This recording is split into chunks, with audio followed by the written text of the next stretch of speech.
बच्चों, IUPAC के नियम जो कि कॉम्प्लेक्स कंपाउंड के नॉमेनक्लेचर में प्रयुक्त होते हैं, हम उसी के बारे में पिछले वीडियो में हमने बताया था। आज हम और इस रूल को और आगे बढ़ाते हैं। अब रूल नंबर मान लीजिए 7 रहा होगा तो ये 8 होगा, या 8 रहा होगा तो 9 होगा।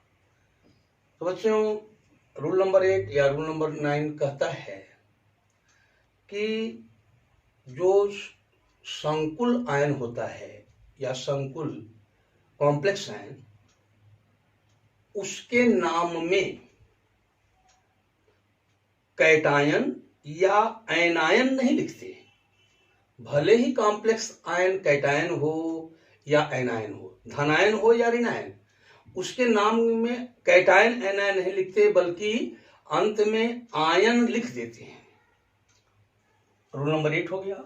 इसी प्रकार बच्चों, रूल नंबर 9 की बात करें तो संकुल का जो IUPAC नाम रखते हैं उसमें जो पहला अक्षर होता है, फर्स्ट अल्फाबेट, वो कैपिटल लेटर में होना चाहिए, बाकी सभी स्मॉल लेटर में होने चाहिए। रूल नंबर 9 कहता है कि यदि एक समान प्रकार के साधारण लिगांड हों, जैसे CN- साधारण लिगांड है, simple ligand, H2O simple ligand है, NH3 सिंपल लिगांड है। तो बच्चों, यदि मान लीजिए NH3 के ये 2 मॉलिक्यूल्स हैं, तो 2 के लिए हम ग्रीक वर्ड डाई लिखेंगे। 2 के लिए डाई, 3 के लिए ट्राई, 4 के लिए टेट्रा, 5 के लिए पेंटा, 6 के लिए हेक्सा, 7 के लिए हेप्टा, फिर 7 के लिए हेप्टा, 8 के लिए ऑक्टा, 9 के लिए नोना और 10 के लिए डेका। इसी तरह और आगे भी है। 11 के लिए अनडेका, 12 के लिए डूडेका इत्यादि। अब जैसे बच्चों मान लो NH3 5 ये लिगांड मान लिया है, तो यहाँ 5 लिखा है, तो 5 के लिए क्या आता है? पेंटा। तो इसको कैसे पढ़ेंगे? पेंटाएमीन। बच्चों, जैसे H2O 6 लिखा हुआ है, तो ये लिगांड है, सिंपल लिगांड 6 है, तो हेक्साएमीन, ऐसा पढ़ते हैं। फिर बच्चों, रूल नंबर 10, यदि हमारा जो लिगांड है वो कॉम्प्लेक्स लिगांड है बच्चों, कॉम्प्लेक्स लिगांड का मतलब जटिल लिगांड है, जिसमें ऑलरेडी डाई ट्राई शब्द आ रहे हो, मान लो पहले से ही उसमें उसके नाम में डाई आ जाए, ट्राई आ जाए, डाई ट्राई टेट्रा इत्यादि रहे, या जो ऑर्गेनिक मॉलिक्यूल हैं, ऑर्गेनिक मॉलिक्यूल यानी कार्बनिक अणु हैं, जैसे बेंजीन हो गया, कार्बनिक अणु, benzene organic molecule, benzene, pyridine. अब जैसे बच्चों ये है ट्राईमेथिल फास्फीन हो गया, ट्राईफेनिल फास्फीन हो जाए, C6H5 थ्रायसपी। तो बच्चों, ये सब क्या है?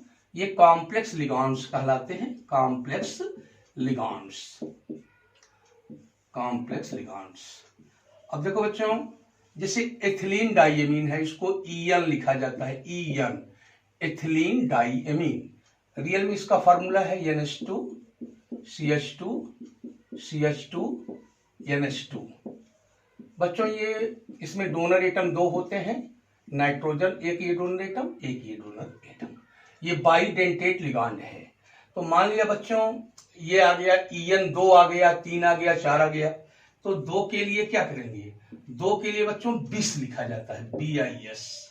3 के लिए ट्रिस, TRIS, 4 के लिए टेट्राकिस, टेट्राकिस, 5 के लिए पेंटाकिस, 6 के लिए हेक्साकिस, हेक्साकिस। इसी प्रकार आगे बढ़ते चले जाते हैं। अब देखो बच्चों, जैसे मान लो EN2 लिखा हुआ है, ऐसे ये कॉम्प्लेक्स लिगांड EN है और ये 2 लिखा हुआ है, तो इसका नाम कैसे लिखेंगे? ये 2 के लिए 20 लिखेंगे, 20 लिखने के बाद छोटे ब्रैकेट में, स्मॉल ब्रैकेट में इसका नाम लिखेंगे एथिलीन डाईएमीन, एथिलीन डाईएमीन। बच्चों ये इसका नाम रखेंगे। रूल नंबर 11 में बच्चों याद रखना है कि यदि हमारे जो लिगांड हैं, मान लिया हमारे इसमें डिफरेंट टाइप के लिगांड हैं, तो उनको हम लोग अंग्रेजी वर्णमाला के क्रम के अनुसार लिखते हैं। यदि हमारे इसमें डिफरेंट लिगांड है, जैसे बच्चों मान लो यहाँ पे है CO, NH3 भी है, मान लिया 2 है, Cl2 है, Br2 है, ऐसे करके मान लिया ये लिगांड है, और लास्ट में मान लिया SO4, इस तरह से ये लास्ट। तो बच्चों ये कोऑर्डिनेशन स्फीयर हुआ। तो ये सेंट्रल मेटल एटम है, ये लिगांड्स हैं, ये डिफरेंट लिगांड्स हैं। तो इसमें 2 है, इसमें 2 है, मान लीजिए ये 3 कर दें, 3 हो गया, मान लीजिए 1 ही है या 4 हो गया। तो बच्चों इसको, इनका नाम लिखना होता है लिगांड का, तो अल्फाबेटिकली करते हैं, अंग्रेजी वर्णमाला के क्रम से। तो बच्चों ये एमीन है, ये ब्रोमीन है, ये क्लोरीन है। तो एमीन्स जो है, एमीन ए पहले आता है, एमीन, फिर ब्रोमीन बी पर आता है, फिर क्लोरीन सी आता है। तो पहले ए वाले का नाम, फिर बी वाले का नाम, और फिर सी वाले का नाम लिखते हैं। तो ये इस रहा रूल नंबर 11। इसी प्रकार बच्चों रूल नंबर 12 की बात करें यदि हम, तो रूल नंबर 12 में कहता है कि कुछ मान लीजिए कभी कभी एम्बीडेंटेट लिगांड आ जाते हैं, एम्बीडेंटेट लिगांड, एम्बीडेंटेट लिगांड। तो इसमें क्या होता है बच्चों, इसको हिंदी में कहते हैं उभयधर्मी लिगांड, जिसमें डोनर एटम 2 होते हैं, जैसे NO2 माइनस, ये SCN माइनस, ये सब बच्चों बाइडेंटेट लिगांड है। अब जैसे ये सेंट्रल मेटल से ONO ऐसे करके जुड़ा हुआ है, ये चीज जुड़ा है सेंट्रल मेटल से, ये ऑक्सीजन, तब बच्चों इसका नाम क्या होता है? Nitrito, nitrito. और यदि N जुड़ा है, NO2 ऐसे करके, ये इसमें सेंट्रल मेटल से नाइट्रोजन जुड़ा है बच्चों, इसको कहेंगे नाइट्रो। तो ये नाम में इसके चेंजिंग हो जाती हैं।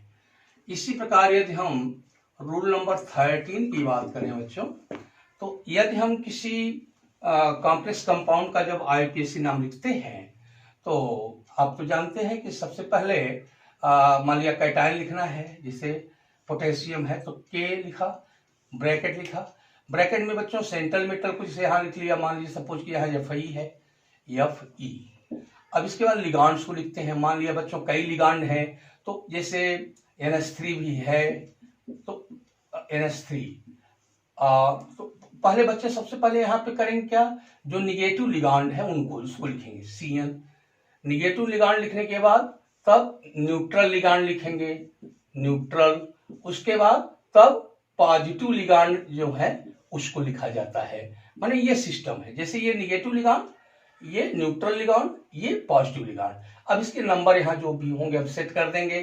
तो और स्क्वायर ब्रैकेट जरूर लगाया जाता है। तो बच्चों ये थे कुछ IUPAC के नियम। अगले वीडियो में मैं एग्जाम्पल लेकर के इसका प्रैक्टिस कराऊंगा। प्यारे बच्चों, आप लोग इसको सब्सक्राइब करें। Many many thanks to all of you.